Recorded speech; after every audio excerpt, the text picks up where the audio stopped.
और जब परीक्षित जी को राजा बना दिया, जैसे राजकाज संभाला, आज परीक्षित महाराज जी दिग्विजय यात्रा के लिए निकले, लेकिन सब लोग इनके शरण में आ जाते हैं। आपसे हम क्या युद्ध करें, आपकी तो रक्षा भगवान ने की है। सारे लोग समर्पण करते हैं परीक्षित के आगे। और दिग्विजय यात्रा करते करते जब आ रहे थे तो क्या देखा मेरी माताओं कि एक जगह एक पैर पर बैल खड़ा है और एक गाय रो रही है, और बैल और गाय आपस में बात कर रहे हैं। इतने में क्या नजर आया कि एक व्यक्ति डंडा लेकर के इसको काला सा पुरुष पीट रहा है। परीक्षित ने यह दृश्य देखा, और जैसे दृश्य देखा वैसे बड़ा क्रोध आया। ये कौन है जो गाय को मार रहा है, गाय को पीट रहा है? कौन है ये? और बैल को मार रहा है। बड़ा क्रोध आया। परीक्षित जी ने जैसे बाण निकाला, धनुष अपने तरकस से बाण निकाला, धनुष पर चढ़ाया, और जैसे कलयुग की ओर बाण किया तो कलयुग समझ गया कि ये मुझे मार डालेगा। एकदम पैर में गिर गया। और जानते हो ये कलयुग का नियम भी है मेरी माताओं।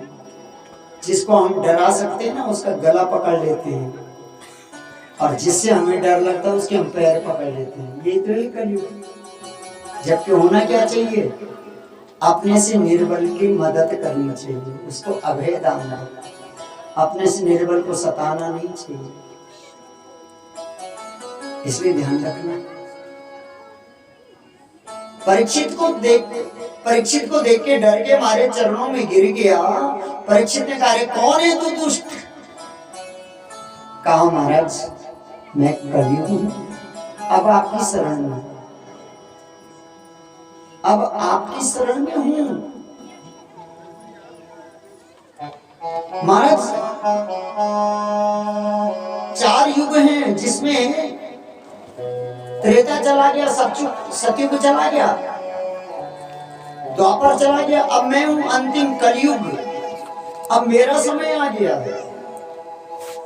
अच्छा तू अभी आ ही रहा है और इतने बुरे कर्म है तेरे, तू ठीक नहीं है, तेरे को मैं मार डालूं। कलयुग ने कहा, नहीं महाराज जी अब तो आपकी शरण में हूं। तो परीक्षित जी ने कहा, तू कहां कहां रहता है भाई, कौन कौन तेरे घर हैं? तो कलयुग को बड़ा सुंदर ध्यान रखना। कलयुग हर जगह नहीं है, हर जगह मत बोला करो कलयुग है, कलयुग है, कलयुग है। अभ्यर्थितस्तदा तस्मिन् हस्तानानि कलयो ददो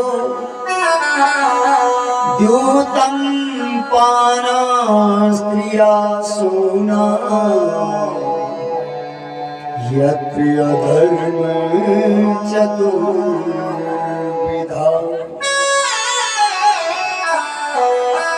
कहां कहां है कलयुग? अभ्यर्थितस्तदा तस्मिन् हस्तानि कलयो ददो। कलयुग को स्थान दिया परीक्षित जी ने। ध्यान रखना कहां कहां है। हर जगह कलयुग मत बोलना, यहाँ पे अभी कलयुग नहीं बैठा है। जहाँ आप लोग भजन कर रहे हैं, जहाँ भगवान की कथा सुन रहे हैं, यहाँ कलयुग नहीं है। कलयुग कहाँ कहाँ है? 4 महीना स्थान बोलिए। द्योतम पाना स्त्रिया सोना यत्र अधर्म चतुर्विधा।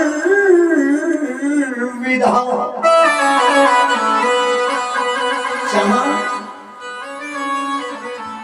जुआ खेला जाता है, जहाँ जुआरी बैठते हैं वहां कलयुग, जहाँ शराबी बैठते हैं वहां कलयुग, जहाँ माताएं मर्यादा से व्यवहार नहीं करती, बातें नहीं करती, उनके घर में भी कलयुग है।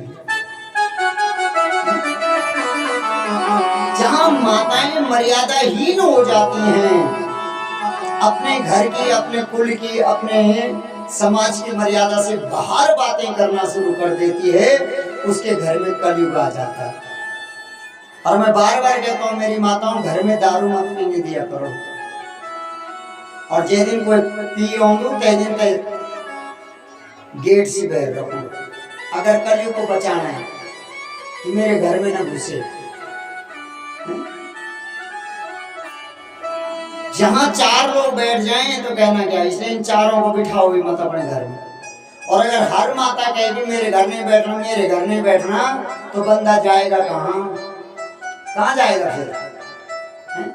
एक दिन की हड़ताल तुम कर हैं का दिन जे क्या नम तेले बतूर कर हड़ताल, और जी क्या है का दिन बैठा तेले बतूर कर हड़ताल। पर क्या करें, हम तो समर्पण कर दा, जन्नी कर दा तुम डेरा का मालिक जन्नी कर। अरे डेरा का मालिक तो मन क्यों हुई नहीं। अच्छा ये बताओ, घर वाली कौन हमारा बोल रहा कि घर वाला, बोले कौन सा शब्द अच्छा है? बोला था कह को बोल। जब भी कोई नया बबू भाई नए आते हैं ना घर में, तो क्या कहते हैं, महाराज जी मेरी घरवाली है। तुम भी बोल रहे मेरे घर वाला, इन चीजें जब घुमा के लाना पहले जन बोला कि पति मेरे। और मैंने आपने कई बार बोला कि पति तो पति, अब तुम्हारी इच्छा कोई जो पति बनाऊंगा, तुम चाय पति बनाओ, वो माल गिराओ फरेक पान करो। पति तो पति है, पत्नी जो चाय बनाए उसको बेल पत्री बनाओ, तुलसी पत्ती बनाओ तो भगवान को चढ़ेगा, और चाय पत्ती बनाना तो पिंड मांगा। और तुम्हारे सब जो चाय पत्ती बनाया क्यों कहीं दिखे तो पिंड होंगे तक अपना, वो तक पिंड का बाल्टी धोनो मुख ते पता ही नहीं बेचारे वास के पिंड को क्या बनाया पानी की पिंड को पानी। तो चाय पत्ती मत बनाओ पति को, पति को क्या बनाओ, तुलसी पत्ती बना दो, बेल पत्ती बना दो। अगर बेल पत्री बन गया तो शंकर के चरणों में चढ़ जाएगा, शंकर के माथे पे चढ़ जाएगा, और अगर तुलसी पत्ती बनाओगे तो शालिग्राम जी को चढ़ जाएगा। इसलिए कोशिश करो। घर वाली का घर होता है, घर वाले का नहीं होता है। इसलिए ध्यान रखना, घर वाली बनो। जन कोई बोल दो ना कि जय खाना इनको तू ही जा, तू ही रन डबकानो मैं डियर ही रहूं जा, तू ही जा जब जाऊं तब जा, चल भाई यहाँ से तेरे घर का आना जे दिन बेट बियो आई ले तेरी करी लोगों ने आरती की मेरी कर के आएगी डियर देखा आरती करी मैं बैठा हुई मैं देखा। अब मैं जाने नहीं, तू जा जब जाऊं तक जा। घर तो आप लोगों का है, मेरी माताओं का है। और सच कहीं पुरुष भवन बना सकता है, पुरुष कोठी बना सकता है, पुरुष बंगला बना सकता है, लेकिन एक सुंदर माता उसके घर में आती है तो वो उस कोठी को, उस बंगले को, उस भवन को घर बना देती है। और घर अगर बनाती है तो माताएं बनाती हैं, घर आदमी नहीं बनाता। वो सिर्फ ईंट गारे बजरी सीमेंट आदि सरिया आदि और ये मार्बल हुआ चाहे टाइल हुए इसे लगा के भवन बना सकता है। लेकिन सच कहूं, जिस घर में माता ना हो ना, उस घर की हालत देखना। चाहे 100 पुरुष हो जाएं और एक माता घर में नहीं है तो ऐसे लगता है जैसे भूतों का डेरा है यहाँ। एक माता हो तो ध्यान रखना, पुरुष हो ना हो फिर भी घर को बढ़िया बना देती है। तो इसलिए घर तो आप लोगों का है, माताओं का होता है। घर तो घर वाले, ये अपने घर में कलयुग को मत आने दो मेरी माताओं। इन्हें 4 जगह दिया। इसने कहा महाराज जी ये जगह तो कम है, तो कलयुग ने कहा मेरी परिवार बड़ा है, कुटुंबदारी बड़ी, या भी कमरा और दे दिया तो बढ़िया। तो कहाँ रहता है का रजोगुण। रजोगुण में भी कलयुग है। रजो माने सोना भी होता है, रजत सोने को कहते हैं। और तो कलयुग का भाव कहाँ गया, सोने में। सोने में भी कलयुग है। अब आप बोलेंगे जब सोने में कलयुग है तो महाराज फिर क्यों बोलते हैं कि जब कहीं अनुष्ठान होता है तो बरनी में मुद्रिका देनी चाहिए, अंगूठी देनी चाहिए, ऐसा क्यों कहते हो? सिंहासन सोने का होना चाहिए भागवत का, ऐसा क्यों कहते हैं? ध्यान रखना, आप लोगों ने भी पहन रखे हैं सोने के हैं। अगर सोने में कलयुग होता तो सबसे ज्यादा कहाँ होना था? ज्यों को कान होंदोगे, नाक होंदोगे, गल होंदा भी, हाथ पर भी। लेकिन ध्यान रखना कलयुग किस में है? जो अत्याचार से कमाया हुआ धन है उससे चाहे आप सोने के गहने बनाओ, जिस पर हक नहीं है हमारा, जिस संपत्ति पर हमारा हक नहीं है उस पर हक जमाना। जो संपत्ति हमारी नहीं है, जो पैसा हमारा नहीं है उस पैसे पर हक जमाना। और अगर सरकारी तंत्र के अनुसार बोले जो रिश्वत का पैसा, जो रिश्वत का धन है, अत्याचार का धन है, अनाचार का धन है, उसमें कलयुग है। लेकिन कोई अपनी मेहनत से कुंडल बनाए, अपनी पत्नी के लिए हार बनाए, गहने बनाए, उसमें कलयुग थोड़ी है, क्योंकि वो तो अपनी मेहनत से बनाया है ना। जो धन धर्म से अर्जन न किया जाए, अगर आपको छोटे सूत्र में बताऊं तो जो धन धर्म से अर्जित नहीं किया जाता है उस धन में कलयुग है।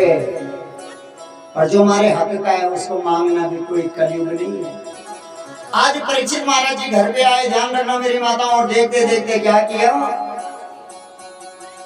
घर में कुछ सामान देखा जो भंडारे में पड़ा था। एक बड़ा सा मुकुट लिया और जैसे आज सर पे लिया, और ये मुकुट था विराट देश के जरासंध का।